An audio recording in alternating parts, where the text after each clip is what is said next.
Welcome to my journey into food photography. I'm Rachel Korinek, a professional food photographer and educator, and I'm excited to share with you my journey and how I got started in food photography.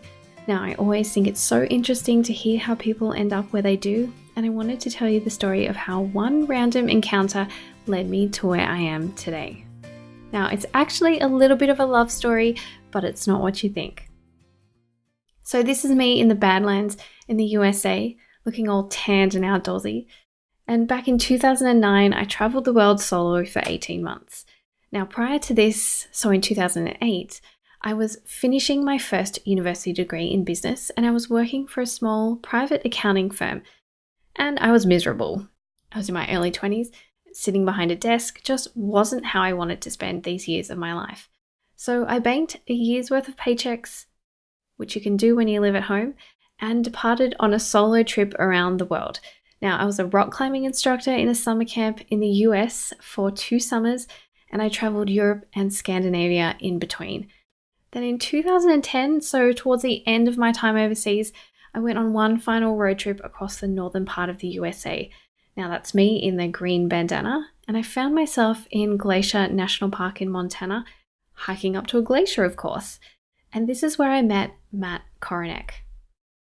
Now, I had no idea that this guy that I was going to meet on a hike would turn out to be my husband and introduce me to the greatest passion of my life, which is no secret, it's food photography. So Matt coming into my life was more than I could have imagined. He unleashed my passion for food photography that had been kept down inside of me.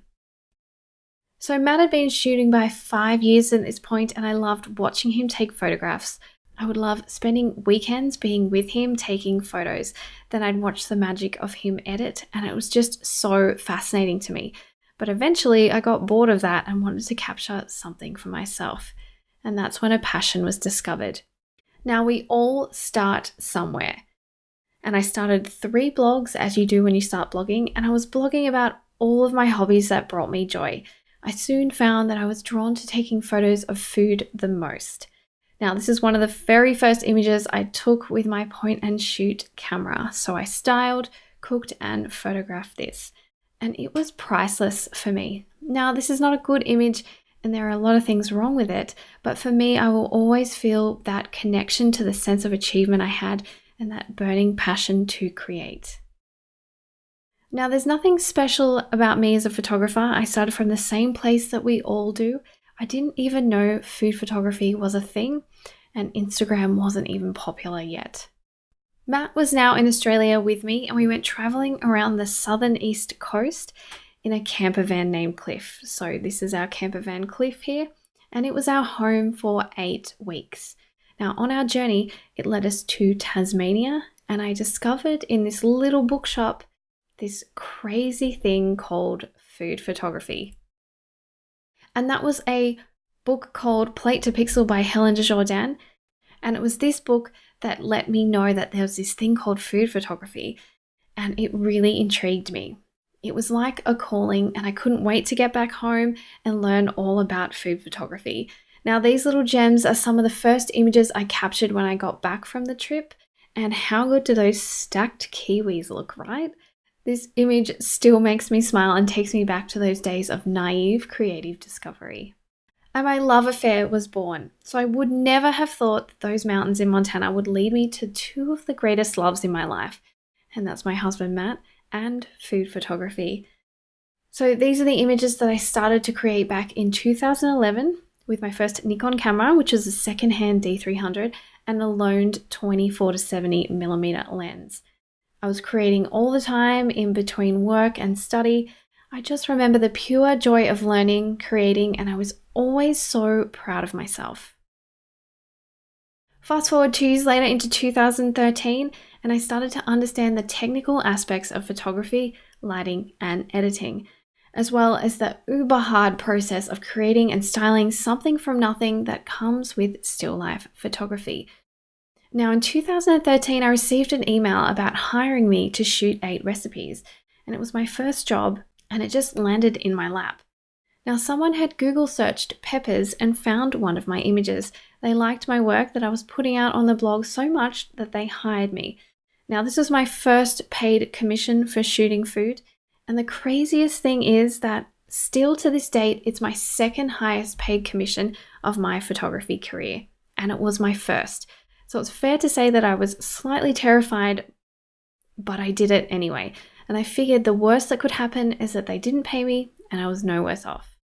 In 2014, I took the plunge to take on one of the craziest things I thought possible at the time, and that was shooting an entire book front to back.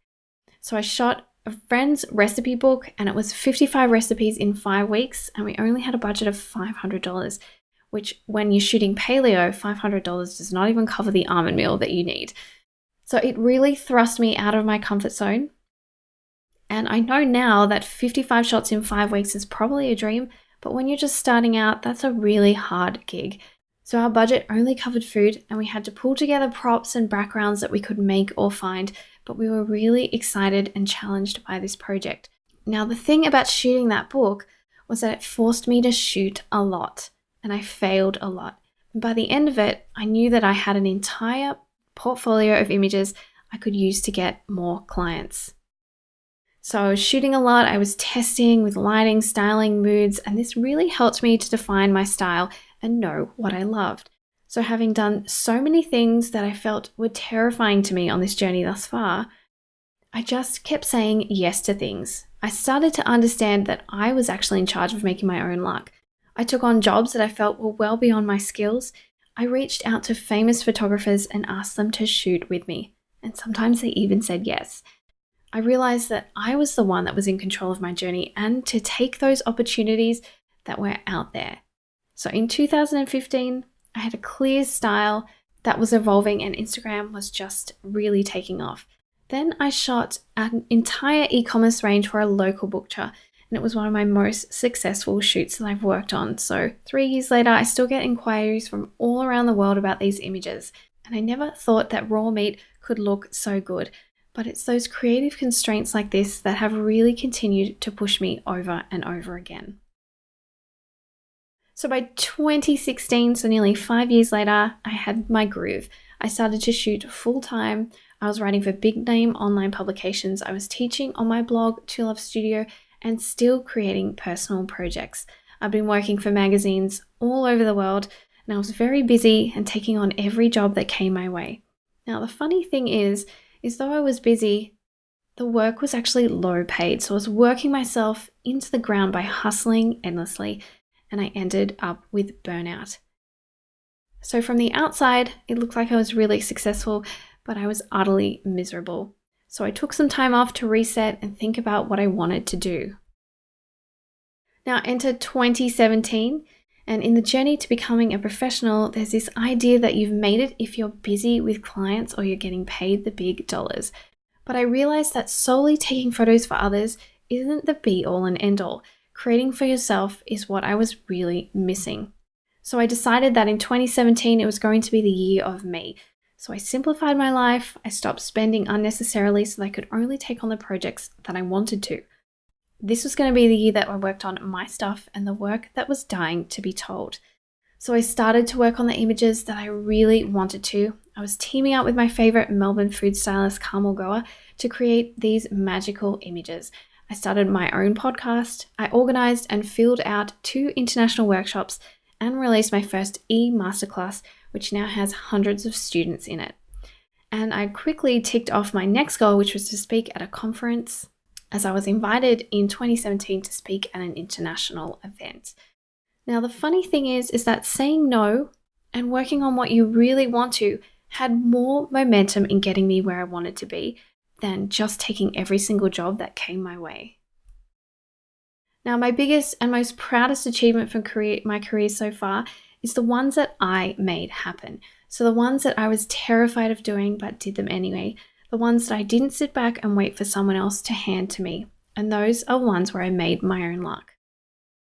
So I taught international workshops. I have over 350 students in my masterclass this year. I was a full-time shooter. I shot cookbooks, wrote for the Huffington Post, but most of all, I found joy. So what was my best goal, you might ask? Well, shooting is just shooting for myself, being inspired by something I'd seen on Pinterest or I ate in Melbourne, going home and creating. turning nothing into something, telling those stories that would otherwise not have been told. Just me, my food and my camera, putting those finishing touches on it by editing, and then sharing them with like-minded creatives. So you might be thinking, how do I get there? How do I make the things I want to happen? Well, what sets us apart? It's just a cool 75,000 images over 5 years. That's all. I'm not special. I'm unique, but I'm not special. Practice is what gets you there. Action is what makes those things happen. Passion and determination. The willingness to keep putting one foot in front of the other no matter what is thrown at you, and doing a volume of work. Plus failing a lot. So if I never failed, I would never have learned what works. Failure is part of the process and it has nothing to do with who you are as a person or a creative. Failure isn't a destination, it's just on the pathway to success. So even though I'm a better photographer now than I was 5 years ago, I can say with certainty that the happiest I was is when I didn't know it all. So when creative discovery was so thrilling that no matter what I produced, I was happy. And I still remember how each of these images made me feel. I remember how proud of myself that I was, and they brought me so much joy. So photography is not a destination, it's a journey. You won't find happiness and joy at the end. It can only be found along the way. So stop looking at the end goal. Creativity only happens when you live in the moment. Now, self-assign your dream job is one of the greatest quotes I've heard on my journey. Client work won't always be fulfilling, and if we are to love the process, then spending time working on the things that bring you joy will not only allow you to enjoy and survive the process, but will allow you to create awesome work that others are going to want to be a part of as well. So creativity is contagious, guys, and people will want a piece of you when you create from the heart, and that's the law of attraction. So what will you work on? What makes your heart really sing? I want you to take a moment today to really find out what that is. And then take action.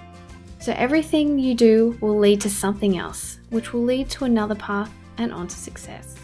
So who would have known that day that I went on a hike, I would meet a man who would inspire me to take up photography, who would then stumble across a bookshop in Tasmania and find a little book on food photography, which would then change me forever as I journeyed into discovering food photography, and would then lead me to starting a blog, teaching international workshops, speaking at conferences, having taught hundreds of students, creating work for clients all over the world, and being able to make a living from doing something that I love. What you do today will lead you onto something else, and where will it take you? Well, that's for you to find out, but it could be to your wildest dreams. Now get moving. It's those little things that will lead you to the big things, and remember to enjoy the process.